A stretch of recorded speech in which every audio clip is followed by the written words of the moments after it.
आखिर क्या हुआ जब एक शिव भक्त शिकारी ने चढ़ाया देवादिदेव महादेव पर मांस। आज की वीडियो में हम इसी बात पर चर्चा करेंगे। नमस्कार दोस्तों, स्वागत है आप लोगों का मेरे YouTube चैनल धार्मिक ज्ञान ग्रंथ पर। दोस्तों, अगर आपने अभी तक हमारा चैनल सब्सक्राइब नहीं किया तो सब्सक्राइब कर लें और बेल आइकन दबाना ना भूलें ताकि और भी वीडियोज की नोटिफिकेशन आप तक पहुंच सके। दोस्तों, एक कहानी के अनुसार एक शिकारी था। एक दिन वह शिकार के लिए जंगल गया। वहाँ उसे एक मंदिर मिला जहाँ एक शिवलिंग स्थापित था। शिकारी के मन में महादेव के प्रति गहरा प्रेम उमड़ आया। वह महादेव को कुछ चढ़ाना चाहता था, परंतु उसे समझ नहीं आ रहा था कि क्या चढ़ाऊं, क्योंकि न तो वह शास्त्रों के बारे में जानता था न तो पूजा विधि के बारे में। उसके पास उस समय सिर्फ मांस का टुकड़ा ही था, तो उन्होंने मांस ही भोले बाबा को चढ़ा दिया और खुश होकर चला गया, यह सोचते हुए कि महादेव ने उसके मांस रूपी चढ़ावे को स्वीकार कर लिया है। उस मंदिर की देखभाल एक ब्राह्मण करते थे। उस मंदिर से पुजारी जी का थोड़े दूर निवास स्थान था।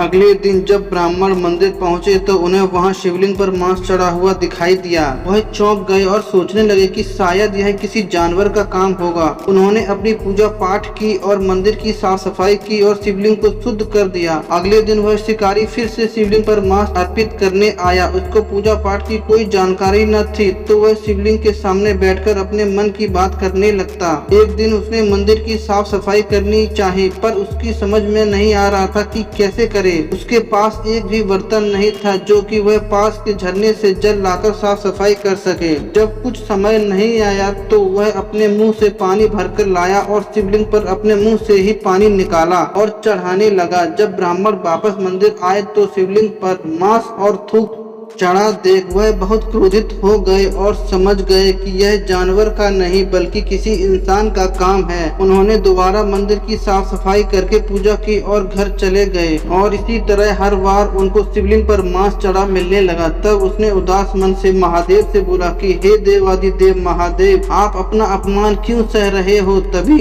एक शिवलिंग से आवाज आई, जिसे तुम अपमान समझ रहे हो वह एक भक्त की भक्ति है। मैं उसकी भक्ति से बंधा हुआ हूँ। वह जो भी सच्चे हृदय से अर्पित करता है मैं स्वीकार कर लेता हूँ, वो भी खुश मन के साथ। अगर तुम उसकी भक्ति की गहराई देखना चाहते हो तो पास ही कहीं झाड़ी में जाकर छुप जाओ, वो आने ही वाला होगा। तब ब्राह्मण छुप जाते हैं और थोड़ी ही देर में शिकारी मांस और मुंह में पानी के साथ आया, परंतु इस बार उसका चढ़ावा स्वीकार नहीं कर रहे थे। उसने शिवलिंग के करीब से देखा और पाया कि शिवलिंग की दाहिनी आंख से कुछ रिस रहा है। उसने उस आंख में जड़ी बूटी लगाई ताकि वह ठीक हो सके, लेकिन उससे रक्त निकलने लगा। तब उसने अपनी एक आंख शिवलिंग पर लगाने का फैसला किया। उसने अपना चाकू निकाला और अपनी दाहिनी आंख निकाली और शिवलिंग पर लगा दी। रक्त टपकना बंद हो गया, लेकिन शिकारी की आंखों से रक्त बहने लगा। तभी उसका ध्यान गया कि शिवलिंग की दूसरी आंख से भी रक्त निकल रहा है। उसने तत्काल अपनी दूसरी आंख निकालने के लिए जैसे ही चाकू निकाला और जैसे ही वह दूसरी आंख निकालने लगा, तभी शिवलिंग से गड़गड़ाहट की आवाज के साथ एक ऊर्जा का आगमन हुआ।